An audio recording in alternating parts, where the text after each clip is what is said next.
الحمد للہ رب العالمین والصلاة والسلام علی خاتم النبیین اما بعد فاعوذ باللہ من الشیطان الرجیم بسم اللہ الرحمن الرحیم الصلاة والسلام علیک یا رسول اللہ وعلی آلک واصحابک یا حبیب اللہ الصلاة والسلام علیک یا نبی اللہ وعلی آلک واصحابک یا نور اللہ۔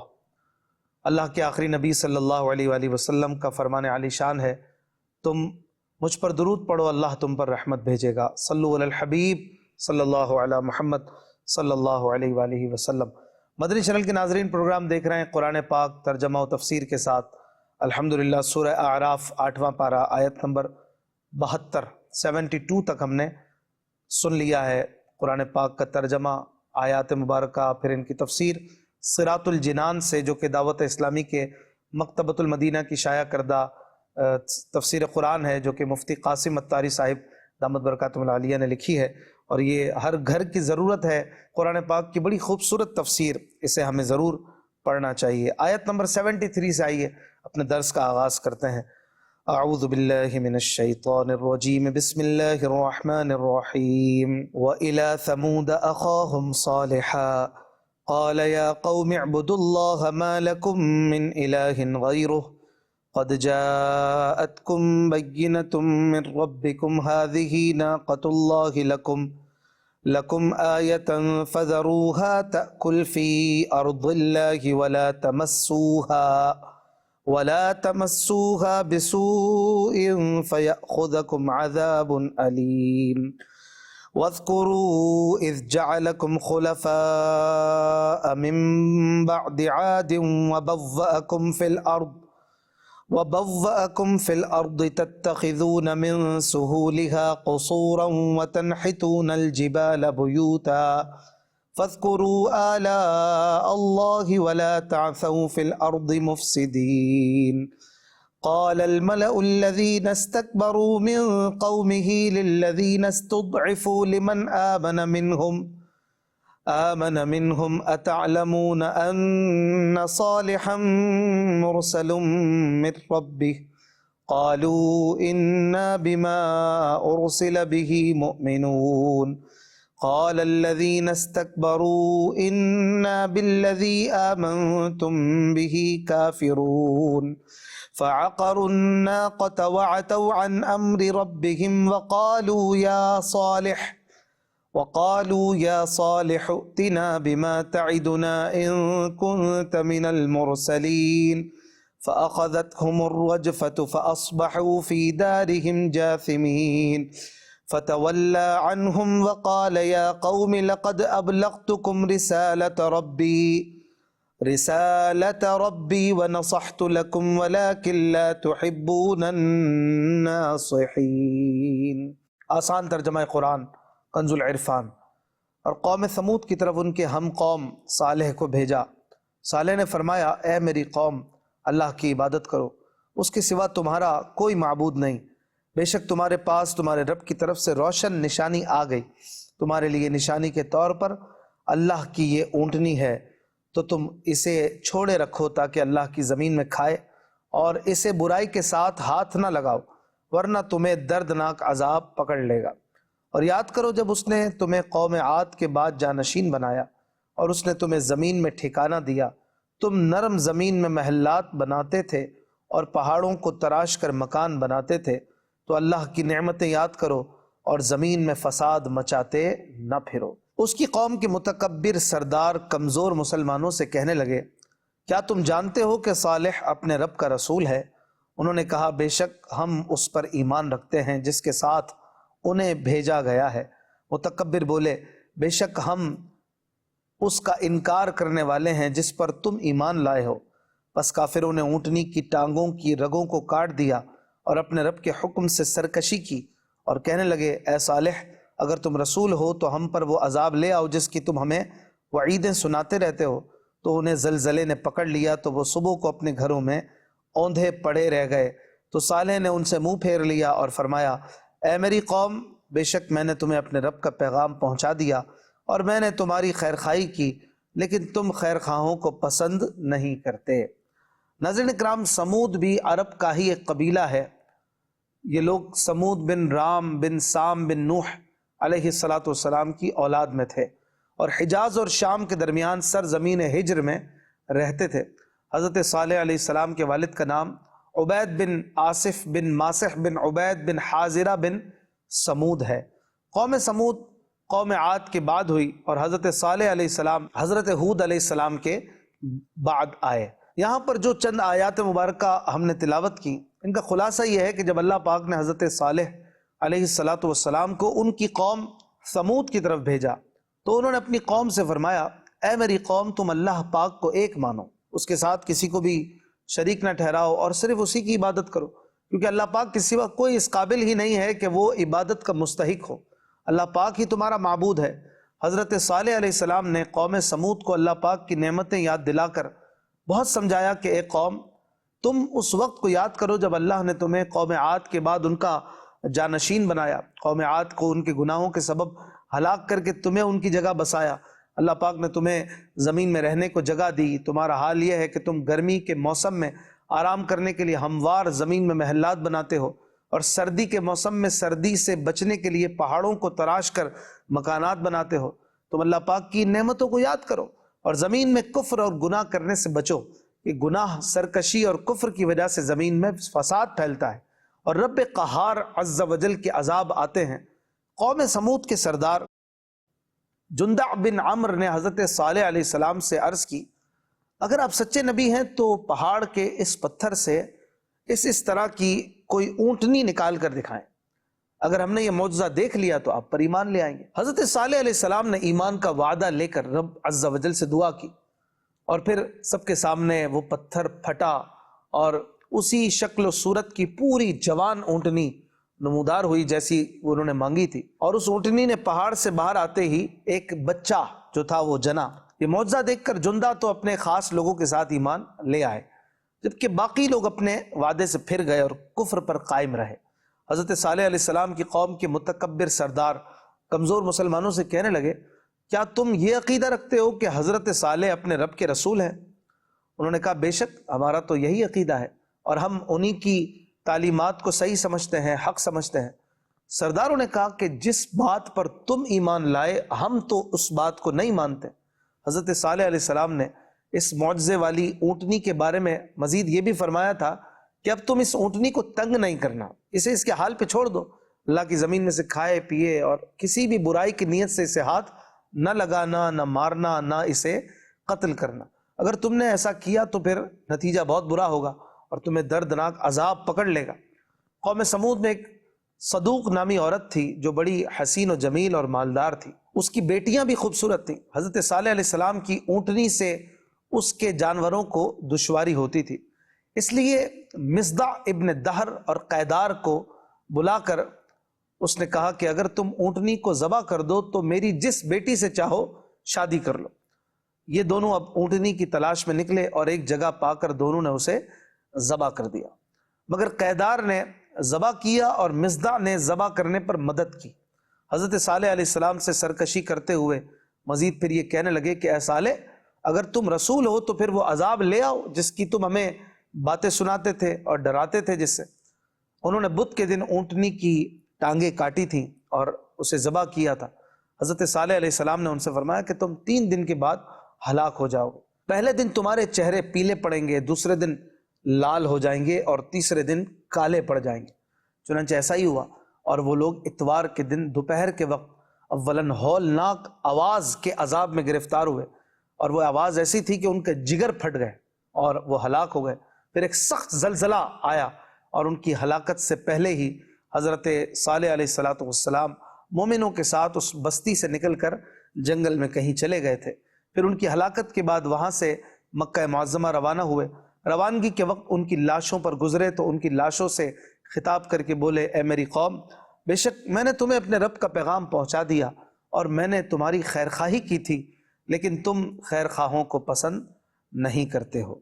ناظرین کرام، پچھلی آیتوں میں اونٹنی کا بھی تذکرہ ہے، اور وہ اونٹنی کی پیدائش حضرت صالح علیہ السلام کے کئی معجزات کو ظاہر کرتی ہے۔ ایک تو یہ کہ وہ اونٹنی نہ کسی پیٹھ میں رہی، نہ کسی پیٹ میں رہی، نہ کسی نر سے پیدا ہوئی، نہ مادہ سے، نہ حمل میں رہی، نہ اس کی خلقت آہستہ آہستہ ہوئی، بلکہ طریقہ عادیہ کے خلاف، جو عام نارمل روٹین ہے اس کے خلاف، وہ پہاڑ کے ایک پتھر سے اچانک پیدا ہو گئی۔ یہ پیدائش ایک معجزہ ہے۔ دوسرا یہ کہ ایک دن وہ پانی پیتی اور دوسرے دن پورا قبیلہ پانی پیتا تھا، یعنی وہ اتنا سارا پانی، یعنی ایک قبیلے کے لوگوں کے برابر پی جایا کرتی تھی۔ یہ بھی ایک بڑی بات اور یہ بھی معجزہ ہے۔ اسی طرح اس کے پانی پینے کے دن اس کا دودھ نکالا جاتا تھا تو وہ اتنا ہوتا تھا کہ سارے قبیلے کو کافی ہو جاتا اور لوگوں کے لیے پانی کے قائم مقام ہو جاتا تھا۔ سب قبیلے والے اس کا دودھ پی کر فیضیاب ہوتے اور انہیں پانی کی جیسے کہ یوں کہیے ضرورت ہی نہیں پڑتی۔ پھر یہ کہ تمام وحوش و حیوانات اس کی باری کے دن پانی پینے سے خود ہی باز رہتے تھے، یعنی یہ اللہ تعالیٰ کی طرف سے گویا ان کے دلوں میں ڈال دیا گیا تھا کہ بکریاں اور چوپائے، درندے، پرندے، جتنے بھی دیگر جانور تھے، وہ اس اونٹنی کے پانی پینے کے دن قبیلہ سمود کے آس پاس پانی نہیں پیتے تھے، اور یہ بھی ایک معجزہ تھا، اور یہ حضرت صالح علیہ السلام کے صدق نبوت کی زبردست دلیلیں تھیں۔ مزید اللہ پاک نے اپنی نعمتوں کو بیان کرتے ہوئے پچھلی آیات میں یہ بھی فرمایا کہ تتخذون من سہولها قصورا، تم نرم زمین میں محلات بناتے تھے۔ قوم سمود نے گرمیوں کے لیے بستیوں میں اپنے محل بنائے ہوئے تھے، بڑی بڑی دیواریں اور روشن دان کے جن سے ہوائیں آ سکیں، اور وہ بڑے مزے سے رہتے تھے۔ اور سردی کے لیے انہیں گرم جو ہے وہ مکانات چاہیے ہوتے تھے، تو وہ پہاڑوں میں بالکل پیک مکانات بناتے تھے تاکہ سردیوں میں وہاں رہے اور ہوا کا گزر نہ ہو۔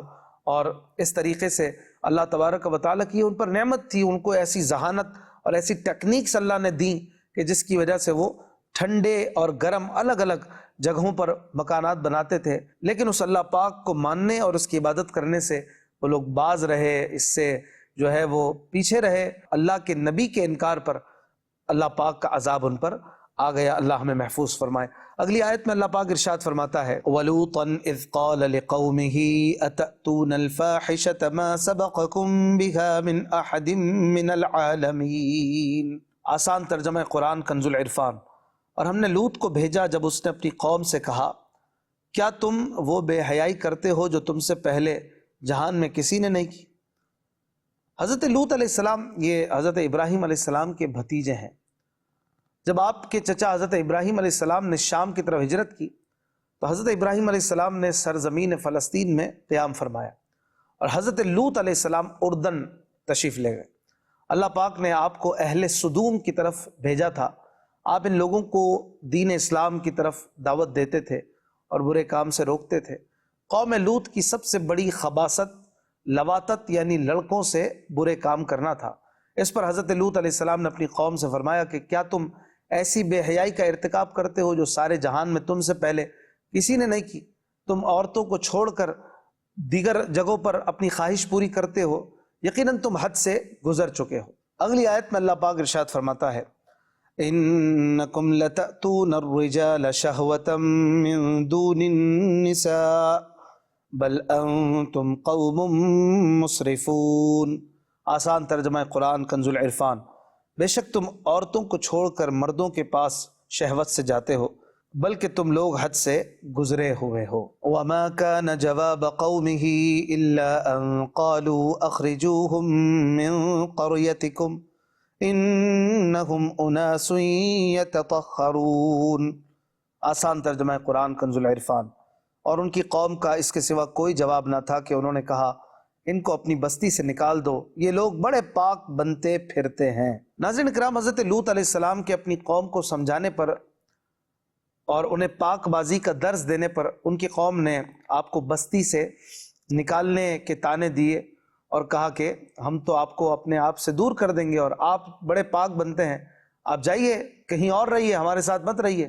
یعنی اس قوم کا اتنا ذوق خراب ہو گیا تھا کہ وہ اچھی بات کو بری بات سمجھتے تھے، اور جو انہیں اچھائی کی طرف بلاتا تھا اسی کو اپنے آپ سے دور کرتے تھے۔ اس سے پتہ چلا کہ جب کسی کے دن برے آتے ہیں تو اسے الٹی سوجتی ہے اور اسے اچھی چیزیں بری لگنا اور بری چیزیں اچھی نظر آنا شروع ہو جاتی ہیں۔ آج کل کے حالات دیکھے جائیں تو ہمارے معاشرے میں بھی لوگوں کی ایک تعداد ایسی ہے جن میں یہ وبا عام نظر آتی ہے، اور یہ لوگ جب کسی کو دین کے احکام پر عمل کرتا دیکھتے ہیں تو ان کی طبیعت خراب ہو جاتی ہے، اور اس خرابی کے باعث داڑھی رکھنے کو برا اور نہ رکھنے کو اچھا سمجھتے ہیں۔ داڑھی والے کو حقارت کی نظر سے اور داڑھی منڈے کو پسند کی نظر سے دیکھتے ہیں، داڑھی والے کے ساتھ رشتہ کرنے کو باعث عار اور بغیر داڑھی والے سے رشتے کو قابل فخر تصور کرتا ہے۔ نماز روزے کی پابندی، سنتوں پر عمل کرنے والے انہیں اپنی نگاہوں میں عجیب نظر آتے ہیں، اور گانے باجے، فلمیں، ڈرامے، اس طرح کی چیزوں میں مشغول لوگ انہیں بڑے ہی اچھے لگتے ہیں اور زندگی سے لطف اندوز ہوتے نظر آتے ہیں۔ عورتوں کا پردہ کرنا انہیں فرسودہ اور دقیانوسی عمل لگتا ہے، بے پردہ ہونا انہیں جدید دور کا تقاضا لگتا ہے۔ صرف اپنی بیوی کے ساتھ تعلق قائم رکھنے کو تنگ ذہنی اور غیر عورتوں سے ناجائز تعلقات کو روشن خیالی کہتے ہیں۔ اپنی عورتوں کے غیر مردوں سے دور رہنے کو اپنی بے عزتی، جبکہ ان کا غیر مردوں سے ملنے اور ان سے تعلقات قائم کرنے کو اپنی عزت سمجھتے ہیں۔ حرام کمائی کو اپنا حق اور ضرورت، جبکہ حلال کمائی کو اپنی حق تلفی قرار دیتے ہیں۔ امانت و دیانت داری، سچائی کو بھولاپن، جبکہ خیانت، جھوٹ، دھوکہ اور فریب کاری کو چالاکی اور مہارت سمجھتے ہیں۔ تو یہ چند مثالیں آپ نے سنی۔ اللہ کرے کہ مسلمان اپنے رب عز و جل کے فرامین پر غور کریں اور قرآن پاک پر نظر رکھتے ہوئے اچھائی اور حق کو اچھائی سمجھیں اور حقیقی اچھائی میں لگے رہیں، برے کاموں سے باز آئیں۔ اللہ تبارک و تعالیٰ قرآن مجید میں بڑی خوبصورت بات ارشاد فرماتا ہے، أَفَمَنْ زُيِّنَ لَهُ سُوءُ عَمَلِهِ فَرَآهُ حَسَنًا، تو کیا وہ شخص جس کے لیے اس کا برا عمل خوبصورت بنا دیا گیا؟ فَإِنَّ اللَّهَ يُضِلُّ مَن يَشَاءُ وَيَهْدِي مَن يَشَاءُ، تو بے شک اللہ گمراہ کرتا ہے جسے چاہتا ہے اور راستہ دکھاتا ہے جسے چاہتا ہے۔ فَلَا تَذْهَبْ نَفْسُكَ عَلَيْهِمْ حَسَرَاتٍ إِنَّ اللَّهَ عَلِيمٌ بِمَا يَصْنَعُونَ، تو حسرتوں کی وجہ سے ان پر تمہاری جان نہ چلی جائے، بے شک اللہ خوب جانتا ہے جو کچھ وہ کرتے ہیں۔ پچھلی آیت میں ہم نے یہ بھی سنا کہ کفار تانا دیا کرتے تھے حضرت لوط علیہ السلام کو کہ ہم آپ کو اپنی بستی سے نکال دیں گے۔ کفار کے نبی اور ان کے صحابہ کو وہاں سے نکالنے کی بات سے یہ بھی پتہ چلتا ہے کہ کسی بستی میں اللہ پاک کے پیارے بندوں کا رہنا اس جگہ امن رہنے کا ذریعہ ہے، اور پھر ان کا وہاں سے نکل جانا یہ عذاب کا ذریعہ ہے۔ وہ لوگ خود انہیں نکال کر گویا اپنے عذاب کا سامان کرنا چاہتے تھے، تو پھر کیا ہوا؟ اللہ پاک ارشاد فرماتا ہے آگے، فَأَنْجَيْنَاهُ وَأَهْلَهُ إِلَّا امْرَأَتَهُ كَانَتْ مِنَ الْغَابِرِينَ۔ آسان ترجمہ قرآن کنز العرفان۔ تو ہم نے اسے اور اس کے گھر والوں کو نجات دی سوائے اس کی بیوی کے، وہ باقی رہنے والوں میں سے تھی۔ جب حضرت لوط علیہ السلام کی قوم پر اللہ پاک کا عذاب آیا تو اللہ پاک نے حضرت لوط علیہ السلام اور آپ کے گھر والوں میں سے آپ کی 2 بیٹیوں اور سارے مسلمانوں کو عذاب سے بچا لیا۔ البتہ حضرت لوط علیہ السلام کی بیوی جس کا نام واہلہ تھا وہ آپ پر ایمان نہ لائی بلکہ کافرہ ہی رہی، اپنی قوم سے محبت رکھتی تھی اور ان کے لیے جاسوسی کرتی تھی، اور اس پر بھی عذاب آیا۔ اور کیسا عذاب آیا؟ اللہ پاک فرماتا ہے اگلی آیت میں، وَأَمْطَرْنَا عَلَيْهِمْ مَطَرًا فَانظُرْ كَيْفَ كَانَ عَاقِبَةُ الْمُجْرِمِينَ۔ آسان ترجمہ قرآن کنز العرفان۔ اور ہم نے ان پر بارش برسائی تو دیکھو مجرموں کا کیسا انجام ہوا۔ کون سی بارش برسائی؟ حضرت لوط علیہ السلام کی قوم پر پتھروں کی بارش برسائی گئی۔